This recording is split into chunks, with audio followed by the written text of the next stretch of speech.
ಎಲ್ಲರಿಗೂ ನಮಸ್ಕಾರ. ಇದು ಸುದ್ದಿ ವಿಶ್ಲೇಷಣೆ. ನಾನು ಶಶಿಧರ್ ಭಟ್. ಇದು ನನ್ನ ಡಿಜಿಟಲ್ ವಾಹಿನಿ. ಇದನ್ನು ಲೈಕ್ ಮಾಡಿ, ಸಬ್ಸ್ಕ್ರೈಬ್ ಮಾಡಿ, ಬೆಲ್ ಐಕಾನನ್ನು ಪ್ರೆಸ್ ಮಾಡೋದಕ್ಕೆ ಮರಿಬೇಡಿ. ನನ್ನ ಪ್ರತಿ ವಿಶ್ಲೇಷಣೆ ತಮಗೆ ತಲುಪುತ್ತೆ. ಹಾಗೆಯೇ ಸಾಧ್ಯ ಆದರೆ ಸಹಾಯ ಮಾಡಿ. ತಮ್ಮ ಸಹಾಯವೇ ಸ್ವತಂತ್ರ ಪತ್ರಿಕೋದ್ಯಮಕ್ಕೆ ಶ್ರೀರಕ್ಷೆ. ಇವತ್ತು ಇಡೀ ದೇಶ ರಾಮ ಭಜನೆಯಲ್ಲಿ ನಿರತವಾಗಿದೆ. ಸರ್ವವೂ ರಾಮಮಯ. ರಸ್ತೆಗಳಲ್ಲಿ ಕಟೌಟ್ಸ್ಗಳನ್ನು ಹಾಕಲಾಗ್ತಾ ಇದೆ. ಹಾಗೆಯೇ ಕೆಲವರು ಕಟೌಟ್ಸನ್ನು ಕಿತ್ತು ಹಾಕಿದ ವರದಿ ಕೂಡ ಬರ್ತಾ ಇದೆ. ರಾಮ ಮಂದಿರದ ದೊಡ್ಡದಾದ ಕಟೌಟ್ಗಳ ನಡುವೆ ಮೋದಿಯವರ ಕಟೌಟ್ ಕೂಡ ಎಲ್ಲೆಡೆ ವಿಜೃಂಭಿಸ್ತಾ ಇದೆ. ಅಂದರೆ ಈ ದೇಶದಲ್ಲಿ ಈಗ ರಾಮ ಮತ್ತು ಮೋದಿ ಮತ್ತು ರಾಮನನ್ನು ಮೋದಿಯನ್ನಾಗಿ ಮಾಡಲಾಗ್ತಾ ಇದೆ. ಮೋದಿ ರಾಮ ಆಗ್ತಿದ್ದಾರೆ, ಗೊತ್ತಿಲ್ಲ ನನಗೆ. ಒಟ್ಟಿನಲ್ಲಿ ರಾಮನನ್ನು ಮತ್ತು ಮೋದಿಯವರನ್ನು ಸಮೀಕರಿಸುವ ಕೆಲಸ ನಡೀತಾ ಇದೆ. ಆದ್ದರಿಂದ ಇದೊಂದು ಧಾರ್ಮಿಕ ಕಾರ್ಯಕ್ರಮವೇ ಅಥವಾ ರಾಜಕೀಯ ಕಾರ್ಯಕ್ರಮ? ಧಾರ್ಮಿಕ ಕಾರ್ಯಕ್ರಮ ಆದರೆ ಅದರ ರೂಪರೇಷೆಗಳು ಬೇರೆ ರೀತಿ ಇರ್ತವೆ. ರಾಜಕೀಯ ಕಾರ್ಯಕ್ರಮ ಆದರೆ ಅದರ ರೂಪರೇಷೆಗಳು ಬೇರೆ ಇರ್ತವೆ. ಧರ್ಮ ಮತ್ತು ರಾಜಕೀಯ ಏನಿದೆ ಅವು ಎರಡೂ ಬೆರೆಯುವುದೇ ಬಹುದೊಡ್ಡ ಅಪಾಯ ಜನತಂತ್ರ ವ್ಯವಸ್ಥೆಗೆ. ಇವತ್ತು ಧರ್ಮ ಬೇರೆಯಲ್ಲ, ರಾಜಕೀಯ ಬೇರೆಯಲ್ಲ ಅನ್ನುವ ವಾತಾವರಣ ಸೃಷ್ಟಿಯಾಗಿದೆ. ಧರ್ಮವನ್ನು ರಾಜಕೀಯದ ಜೊತೆ ಬೆರೆಸಿ ಅದನ್ನು ಗಲ್ಲಿಗಳಲ್ಲಿ ಮಾರಾಟ ಮಾಡಲಾಗ್ತಾ ಇದೆ. ಧರ್ಮದಿಂದ ರಾಜಕೀಯಕ್ಕೆ ಲಾಭವೋ, ರಾಜಕೀಯದಿಂದ ಧರ್ಮಕ್ಕೆ ಲಾಭವೋ? ಒಂದು ನಿಮಿಷ ಎಲ್ಲವನ್ನು ಬಿಟ್ಟು ನಾವು ಯೋಚನೆ ಮಾಡೋಣ. ಧರ್ಮ ಏನಿದೆ ಅದೊಂದು ಅಸ್ತ್ರವಾಗಿ ರಾಜಕೀಯದಲ್ಲಿ ಈಗ ಬಳಕೆ ಆಗ್ತಾ ಇದೆ. ಅದು ಬಹುದೊಡ್ಡ ಅಸ್ತ್ರ. ಅದರ ಉದ್ದೇಶ ಧರ್ಮ ಅಲ್ಲ, ರಾಜಕಾರಣ. ನಾವೆಲ್ಲ ಸಣ್ಣವರಿದ್ದಾಗ ಧಾರ್ಮಿಕ ವಾತಾವರಣದಲ್ಲಿ ಬೆಳೆದವರು. ನಾನು ಸ್ವಲ್ಪ ಮಟ್ಟಿಗೆ ಎಲ್ಲ ಧರ್ಮವನ್ನು ತಿಳಿದುಕೊಳ್ಳುವುದಕ್ಕೆ ಯತ್ನ ನಡೆಸಿದವನು. ಆಗ ನಮ್ಮ ಮನೆಯಲ್ಲಿ ಧಾರ್ಮಿಕ ಕಾರ್ಯಕ್ರಮಗಳಿರ್ತಿದ್ವು. ಹಾಗೆಯೇ ರಾಮನ ಭಜನೆ ಕೂಡ ಇತ್ತು. ಯಾವ ರೀತಿಯ ರಾಮನ ಭಜನೆ ಅದು? ರಾಮನನ್ನು ಸ್ತುತಿಸುವುದು ಹೇಗೆ? ರಾಮನನ್ನು ಭಜಿಸುವುದು ಹೇಗೆ? ಆವಾಗ ನಾವು ಸಣ್ಣಿಂದ ಕಲಿತಿದ್ದು ರಾಮಾಯ ರಾಮಭದ್ರಾಯ ರಾಮಚಂದ್ರಾಯ ವೇದಸೆ, ರಘುನಾಥಾಯ ನಾಥಾಯ ಸೀತಾಯ ಫತೇ ನಮಃ. ರಾಮನನ್ನು ನೆನಪು ಮಾಡಿಕೊಂಡಾಗ ಸೀತೆಯನ್ನು ನೆನಪು ಮಾಡಿಕೊಳ್ಳಲೇಬೇಕು. ಸೀತೆ ಬಿಟ್ಟು ರಾಮ ಇಲ್ಲ, ರಾಮನ ಬಿಟ್ಟು ಸೀತೆ ಇಲ್ಲ. ಆ ಸೀತೆ ಮತ್ತು ರಾಮನ ಸಂಬಂಧವೇ ಬೇರೆ ರೀತಿಯಾದ್ದು. ಆತ ರಾಜಾರಾಮನೂ ಹೌದು, ಸೀತಾಪತಿಯೂ ಹೌದು, ಸೀತಾರಾಮನೂ ಹೌದು. ಆದರೆ ಇವತ್ತು ಇದು ಬದಲಾಗಿದೆ. ಇವತ್ತು ಬಹುತೇಕ ಘೋಷಣೆಗಳು ನಾವು ಕೇಳ್ತಾ ಇರೋದು ಜೈ ಶ್ರೀರಾಮ್. ಏನಂದರೆ, ಹಾಗಿದ್ರೆ ಏನು ಜೈ ಶ್ರೀರಾಮ್? ಬಹಳ ಸರಳವಾಗಿ ಜೈ ಶ್ರೀರಾಮ್ ಅನ್ನೋದು ರಾಮನಿಗೆ ಜಯವಾಗಲಿ ಅಂತ. ಈಗ ರಾಮ ಎಲ್ಲೂ ಯುದ್ಧಕ್ಕೆ ಹೊರಟಿಲ್ಲ. ನಾವು ರಾಮನನ್ನು ಸ್ತುತಿಸಬೇಕಾದ್ದು ಅವನನ್ನು ನಮ್ಮ ಹೃದಯ ಮನಸ್ಸುಗಳಲ್ಲಿ ಇಟ್ಟುಕೊಂಡು, ಮೈ ಮನಗಳಲ್ಲಿ ಇಟ್ಟುಕೊಂಡು ನಾವು ರಾಮನನ್ನು ಪೂಜಿಸಬೇಕಾಗಿದೆ. ಇಂಥ ಸ್ಥಿತಿಯಲ್ಲಿ ಯುದ್ಧೋನ್ಮಾದವನ್ನು ಸೃಷ್ಟಿಸುವಂತಹ ಜೈ ಶ್ರೀರಾಮ್ ಯಾಕೆ ಬೇಕು? ಇದು ಸರಿಯಾದಲ್ಲ. ಅದರ ಜೊತೆಗೆ ಶ್ರೀರಾಮಚಂದ್ರ ದೇವರು ಅಂತ ನಾವು ನಂಬ್ತೀವಿ.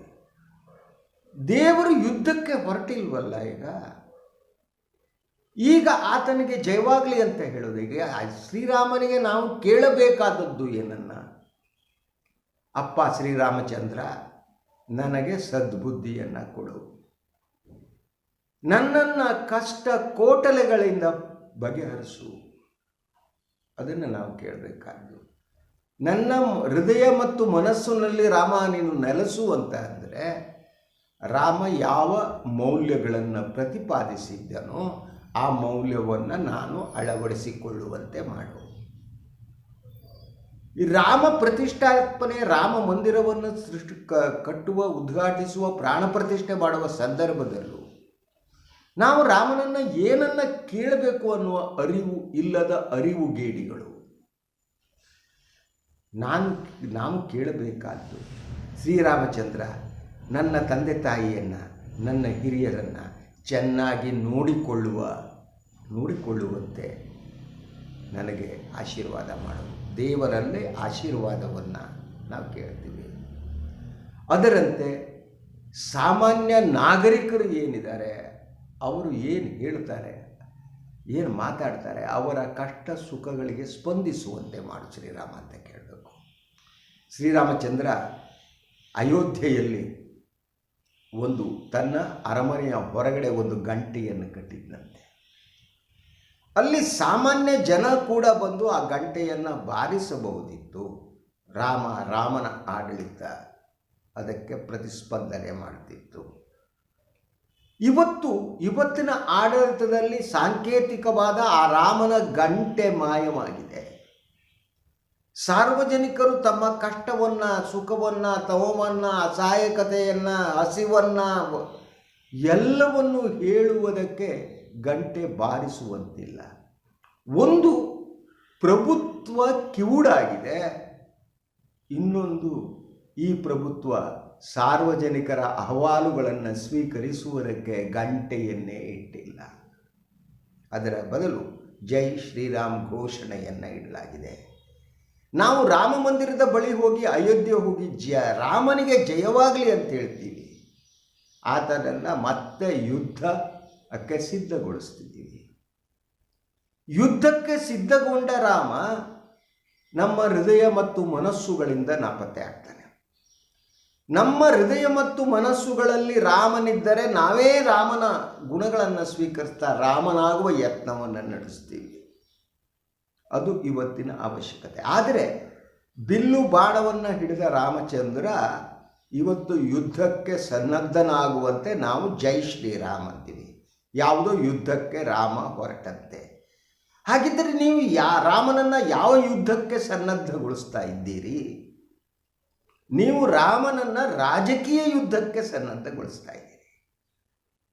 ಸೊ ರಾಮನನ್ನು ಜೈ ಶ್ರೀರಾಮ್ ಅಂತ ಹೇಳುವ ಮೂಲಕ ರಾಮನನ್ನು ಯುದ್ಧಕ್ಕೆ ಸನ್ನದ್ಧಗೊಳಿಸ್ತಾ ಆತನನ್ನು ನಿಮ್ಮ ರಾಜಕೀಯ ಸೈನ್ಯದ ಭಾಗವನ್ನಾಗಿ ಮಾಡ್ತಾ ಇದ್ದೀರಿ. ನೀವು ಜೈ ಶ್ರೀರಾಮ್ ಹೇಳುವ ಮೂಲಕ ನಿಮ್ಮ ರಾಜಕೀಯ ಉದ್ದೇಶವನ್ನು ಈಡೇರಿಸುವ ಅದಕ್ಕಾಗಿ ನನ್ನ ಪರವಾಗಿ ನೀನು ಯುದ್ಧ ಮಾಡು. ಈಗ ರಾಮನನ್ನು ಯುದ್ಧಕ್ಕೆ ಇಳಿಸಲಾಗಿದೆ. ಆದ್ದರಿಂದ ನೀವು ರಾಮಚರಿತೆ ಇರಲಿ, ರಾಮಚರಿತೆ ಮಾನಸ ಇರಲಿ, ಬಹುತೇಕ ಇಂಡಿಯಾದಲ್ಲಿರುವ ಯಾವುದೇ ರಾಮಾಯಣವನ್ನು ತಾವು ನೋಡಿದರೆ ನಿಮಗೆ ರಾಮ ಅರ್ಥ ಆಗೋದಕ್ಕೆ ಪ್ರಾರಂಭ ಆಗ್ತಾನೆ. ರಾಮ ನಿನಗೆ ಅರ್ಥ ಆದರೆ ಯುದ್ಧ ಉನ್ಮಾದದ ಸ್ಥಿತಿ ಏನಿದೆ, ಫ್ಲೆಕ್ಸ್ಗಳನ್ನು ಕಟ್ಟೋದು, ಇನ್ಯಾರೋ ಫ್ಲೆಕ್ಸ್ಗಳನ್ನು ಹರಿಯೋದು, ಜೈ ಶ್ರೀರಾಮ್ ಅಂಥೇಳಿ ಕೇಸರಿ ಶಾಲನ್ನು ಹಾಕಿಕೊಂಡು ನುಗ್ಗೋದು, ಬೇರೆ ದೈವಸ್ಥಾನಗಳೇನಿವೆ, ಧಾರ್ಮಿಕ ಕೇಂದ್ರಗಳೇನಿವೆ ಅದರ ಮುಂದೆ ಘೋಷಣೆಗಳನ್ನ ಕೂಗೋದು, ಉನ್ಮಾದ ಸ್ಥಿತಿಯನ್ನು ನಿರ್ಮಿಸುವುದಕ್ಕೆ ರಾಮ ಕೊಡಲ್ಲ. ರಾಮ ಅನಿವಾರ್ಯವಾಗಿ ಯುದ್ಧ ಮಾಡಿದನೇ ಹೊರತು ಅವನೆಂದೂ ಯುದ್ಧವನ್ನು ಬಯಸಿಲ್ಲ. ಆದರೆ ಇವತ್ತಿನ ಪ್ರಭುತ್ವ ಯುದ್ಧವನ್ನು ಬಯಸ್ತಾ ಇದೆ, ಹಿಂಸಾಚಾರವನ್ನು ಬಯಸ್ತಾ ಇದೆ. ಯುದ್ಧ ಮತ್ತು ಹಿಂಸಾಚಾರದ ಮೂಲಕ ರಾಜಕೀಯ ಉದ್ದೇಶವನ್ನು ತೀರಿಸಿಕೊಳ್ಳುವ ಒಂದು ಪ್ರಕ್ರಿಯೆಯಲ್ಲಿ ಪ್ರಭುತ್ವ ರಾಜಕಾರಣಿಗಳು ನಿರತರಾಗಿದ್ದಾರೆ. ಅವರು ಯಾರು ಅಂತ ನಾನು ಹೇಳಬೇಕಾಗಿಲ್ಲ. ಯಾಕಂದರೆ ಅವರೆಲ್ಲ ರಾಜಕೀಯ ಬದುಕು ಹಿಂಸೆಯ ಮೂಲಕವೇ ಕಟ್ಟಲ್ಪಟ್ಟಿದ್ದು.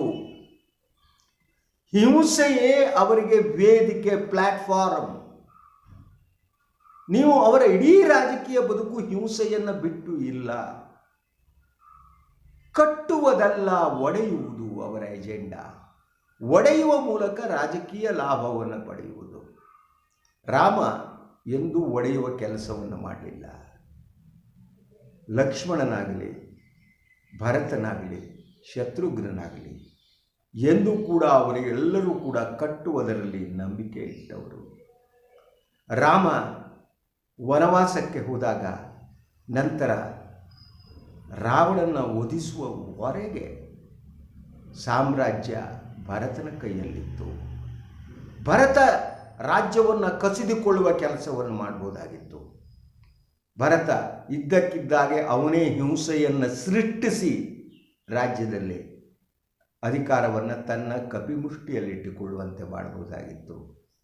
ಆ ಕೆಲಸವನ್ನು ಭರತ ಮಾಡಲಿಲ್ಲ.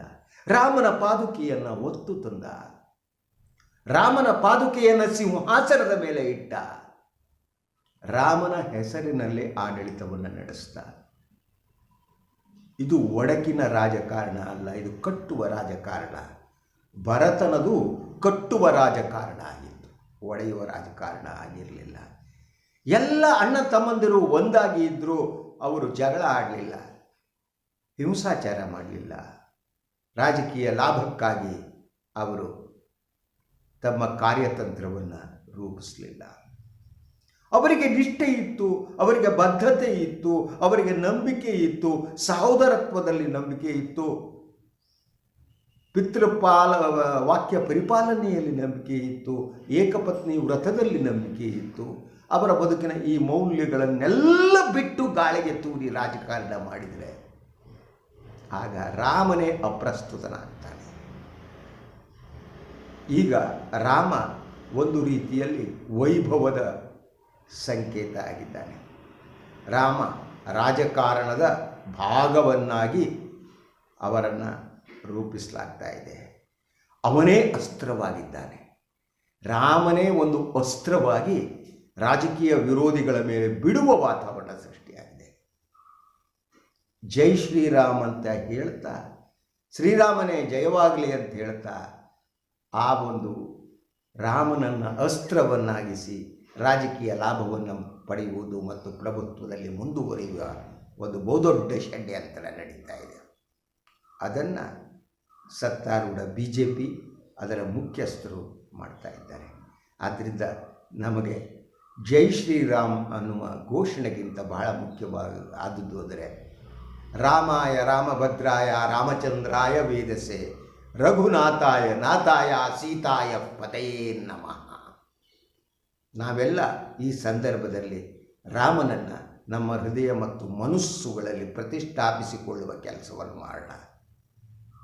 ಯುದ್ಧೋನ್ಮಾದವನ್ನು ಉಂಟು ಮಾಡುವ ಜೈ ಶ್ರೀರಾಮ್ ಘೋಷಣೆ ಏನಿದೆ, ರಾಜಕೀಯ ಅಸ್ತ್ರವಾದ ಜೈ ಶ್ರೀರಾಮ್ ಘೋಷಣೆ ಏನಿದೆ, ಅದರ ಅಗತ್ಯ ಇಲ್ಲ. ಹಾಗೆಯೇ ರಾಮನನ್ನು ದಯವಿಟ್ಟು ನಿಮ್ಮ ರಾಜಕೀಯ ಅಸ್ತ್ರವನ್ನಾಗಿ ಮಾಡಬೇಡಿ. ರಾಮನನ್ನೂ ನಿಮ್ಮ ಮನಸ್ಸಿನಲ್ಲಿ ಇದ್ದರೆ ಈ ಕೆಲಸವನ್ನು ನೀವು ಮಾಡಲ್ಲ. ದುರ್ದೈವ ಅಂದರೆ ರಾಮ ನಿಮ್ಮ ಮನಸ್ಸು ಮತ್ತು ಹೃದಯಗಳಲ್ಲಿಲ್ಲ. ನಿಮ್ಮ ಮನಸ್ಸುಗಳಲ್ಲಿ ಇರುವುದು ಅಧಿಕಾರವನ್ನು ಹಾಗೇನೇ ಇಟ್ಟುಕೊಂಡು ಮುಂದುವರಿಯುವುದು. ಇದು ಇವತ್ತಿನ ಸುದ್ದಿ ಮತ್ತು ವಿಶ್ಲೇಷಣೆ. ಇನ್ನೊಂದು ವಿಚಾರದೊಂದಿಗೆ ಮತ್ತೆ ಬರ್ತೀನಿ. ಎಲ್ಲರಿಗೂ ಒಳ್ಳೆಯದಾಗಲಿ ಇವತ್ತಿನ ದಿನ. ಹಾಗೆಯೇ ನನ್ನ ವಾಹಿನಿಯನ್ನು ಲೈಕ್ ಮಾಡಿ, ಸಬ್ಸ್ಕ್ರೈಬ್ ಮಾಡಿ, ಬೆಲ್ ಐಕಾನ್ನ ಪ್ರೆಸ್ ಮಾಡೋದಕ್ಕೆ ಮರಿಬೇಡಿ. ಸಾಧ್ಯ ಆದರೆ ಸಹಾಯ ಮಾಡಿ. ಎಲ್ಲರಿಗೂ ಶುಭ ದಿನ, ಶುಭ ದಿನ, ಶುಭ ದಿನ.